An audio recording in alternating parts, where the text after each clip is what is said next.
Assalamualaikum warahmatullahi wabarakatuh. Teman-teman semua, ini ada video yang sangat menarik dari salah satu analis politik kondang tanah air yang menjelaskan bahwa kenapa sih Pak Anies Baswedan ini ingin bertemu dengan Pak Prabowo setelah beliau diusung oleh PKS dan dipasangkan dengan Sohibul Iman. Apakah Pak Anies tidak senang atau tidak happy dengan pasangan ini? Ataukah Pak Anies ingin mendapatkan penguatan politik, penguatan kedudukan, ataupun mengajak Pak Prabowo untuk berkoalisi? Wah, ini menarik nih. Oke, tanpa perlu berlama-lama lagi, berikut videonya. Ya kalau mau jujur sebenarnya partai politik yang selama ini merasa tertarik berkoalisi dengan Anies mestinya happy ketika ada partai lain di luar PKB menyatakan dukungannya kepada Anies Baswedan. Tapi rasa-rasanya partai yang selama ini punya chemistry dengan Anies tidak happy dan mereka itu menunjukkan rasa dan sikap yang tidak terlampau happy bahkan. Sebut saja misalnya PKB yang sejak awal mendeklarasikan dukungannya kepada Anies Baswedan untuk maju Jakarta. Bagi saya statementnya PKB itu cukup strict ya, dan bahkan terkesan sangat intimidatif. Wah ini bahaya, bisa deadlock. Waduh, waduh. Karena Ya bisa juga ya. menutup pintu dan partai lain tertarik mengusung Anies dan Sohibul Iman. Itu artinya apa? Proposal yang dibuat oleh PKS ini bisa membuat daya tarik Anies Baswedan ini tidak terlampau seksi lagi kepada partai-partai lain di luar PKS. Karena PKB sebenarnya secara tidak langsung ingin meralat dukungan politiknya, bahwa dukungan kepada Anies Baswedan itu hanya sebatas dukungan dari PKB Jakarta, belum Oh, resmi menjadi usungan DPP PKB Pusat. waduh, Dan waduh, waduh. bahkan PKB menyebutkan bahwa mereka juga punya calon lain di luar Anies, yaitu Ida Fauzia. Jadi ini adalah satu bentuk bagaimana proposal politik yang disodorkan oleh PKS, Anies dan Sohibul Iman ini tidak terlampau membahagiakan bagi PKB. Ini yang saya kira menurut saya agak aneh gitu. Mestinya bahagia PKB, ada tambahan dukungan politik lainnya. Yang kedua, Nasdem juga. Nah, sebentar teman-teman. Karena kan kalau kita lihat ini kan, partai-partai yang tertarik dengan Pak Anies, macam PKB, PDIP, mereka itu ingin menyodorkan wakilnya untuk Pak Anies. Tapi PKS mengunci, wah ini Pak Anies kayaknya dijebak deh sama PKS. juga bereaksi. Bestari Barus kalau tidak salah mengatakan, wah kalau wakilnya juga dari PKS, yang lain mau deket Anies dapat apa dong? Karena selama ini memang wajah Anies itu wajah PKS. Apapun judulnya Anies ya PKS, PKS adalah Anies. Itu kan yang sinonim selalu dilekatkan pada kedua sosok ini. Oleh karena itu bagi saya ini kan sebagai bentuk reaksi betapa Nasdem sebenarnya ingin memberikan catatan kritis. Kalaupun toh PKS tertarik mengusung Anies Baswedan, mainnya itu jangan terlampau di awal karena sangat gampang dibaca kemauan politiknya. Karena kalau posisi wakil gubernur sudah dikunci oleh PKS, partai seperti PKB ataupun Nasdem bahkan PDIP yang tertarik dengan Anies dapat apa judulnya? Kan ini repot. Apalagi misalnya nggak lama setelah itu PDIP Masinton Masaribu persisnya kan mengatakan bahwa PDIP dan PKB itu sudah cukup untuk menjadi teman koalisi maju di Jakarta dan bahkan di Jawa Timur. Ini nggak gampang. Itu artinya apa? Hati-hati juga plot twist yang dimainkan oleh PKS. Dalih-dalih sebenarnya ingin memperkuat Anies maju di Jakarta, tapi kalau kemudian dikunci wakilnya harus dari PKS, jangan-jangan yang tertarik mengusung Anies Baswedan ujung-ujungnya hanyalah PKS dan itu Waduh. nggak cukup bang untuk maju dalam Pilgub Jakarta karena PKS itu masih kurang kursinya.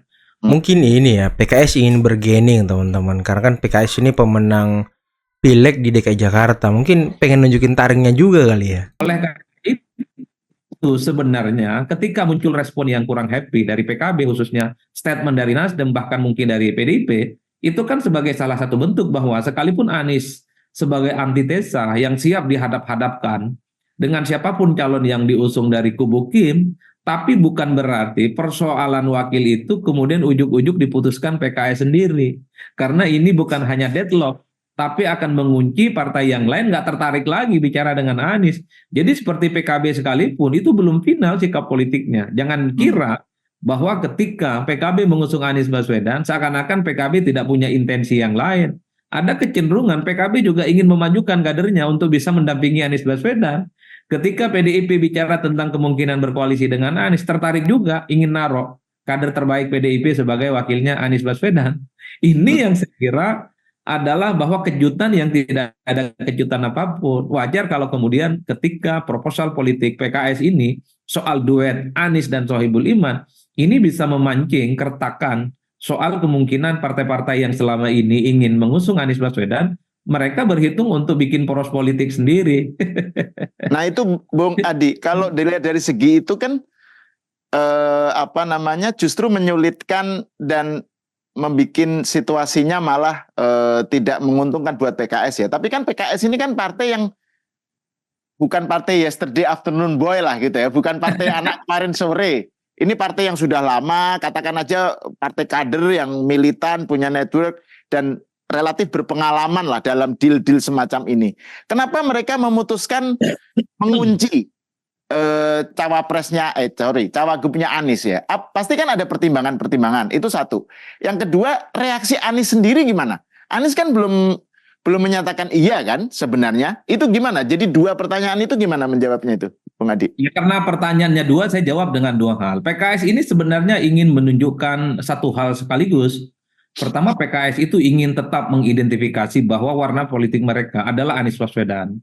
Jadi konstituen dan elit-elit mereka itu tidak bisa dipisahkan dengan Anies Baswedan. Yang kedua, tentu PKS ini ingin tunjukkan kepada Anies Baswedan, kepada siapapun bahwa PKS sebagai partai pemenang pileg di 2024 di Jakarta wajib hukumnya untuk mengusung kader terbaik mereka sebagai wakilnya Anies Baswedan. Pesannya di situ. Jadi siapapun yang tertarik untuk berkoalisi dengan PKS maka harus menyertakan Sohibul Iman, mantan presiden PKS ini sebagai pendampingnya. Kan ini sepertinya yang kemudian membuat PKS itu tidak mau terus-menerus hanya sebatas menjadi kayu bakar politik. Tidak terus-menerus hanya sebatas jadi ronin politik. Jadi di 2024 ini PKS ingin punya momentum, yaitu dengan mengusung kader mereka, Sohibul Iman, sebagai salah satu kontestan di 2024. Kebetulan tertariknya dengan Anies Baswedan. Tapi yang kedua, Bang, bisa saja ini adalah semacam proposal politik yang cukup intimidatif kepada Anies khususnya, untuk menguji sejauh mana keseriusan Anies memperjuangkan aspirasi dan keinginan PKS. Artinya apa? Kalau memang PKS sejak awal sudah ingin Sohibul Iman jadi wakilnya, bagaimana sikap Anies meyakinkan partai-partai yang lain supaya duet ini bisa landing di Jakarta? Kan itu yang sebenarnya bagaimana PKS ingin lihat dari Anies Baswedan. Kenapa? Karena kalau kita iris satu persatu dalam Pilgub Jakarta 2017, mestinya ada kesempatan bagi kader PKS untuk menjadi wakil Anies saat itu setelah Sandi mengundurkan diri, lebih memilih jadi pendampingnya Prabowo maju Pilpres. Kan slot politiknya untuk PKS. Tapi saat itu kan banyak orang yang mempertanyakan, kok Anies tidak memperjuangkan wakilnya itu dari PKS? Justru yang jadi wakil Anies Baswedan saat itu adalah dari kader Gerindra, Riza Patria. Dalam konteks itulah sepertinya PKS ini agak cerdik dalam konteks ini, Bang. Jadi kalau Anies memang menganggap PKS itu penting, bukan hanya sebatas kayu bakar politik, bukan hanya sebatas ronin, bukan hanya sebatas bantalan yang selalu menguntungkan Anies, bisa tidak ketika PKS punya keinginan supaya kadernya bisa bersanding dengan Anies, bisa tidak PKS meyakinkan PKB, meyakinkan Nasdem, mungkin juga meyakinkan PDIP untuk menerima proposal ini. Itu yang saya sebut kalimat intimidatif dalam tanda kutip. Karena kalau proposal ini tidak bisa dipenuhi oleh Anies Baswedan, misalnya Anies tidak ada upaya untuk meyakinkan partai yang lain supaya Anies dan Sohibul Iman itu bisa berduet, bukan tidak mungkin PKS ini akan menerima tawaran politik dari Kim yang beberapa waktu yang lalu diusulkan atau disampaikan oleh PKS. Misalnya ditawari menteri, tertarik jadi wakil gubernurnya Ridwan Kamil dan seterusnya. Artinya apa? PKS ini sudah mulai rasional dalam berpolitik. Bahwa betul Anies misalnya dalam banyak hal cukup menguntungkan bagi mereka, terutama dalam pileg, tapi untungnya nggak terlampau banyak, Bang. Mungkin PKS juga udah capek dikibulin sama Anies ya.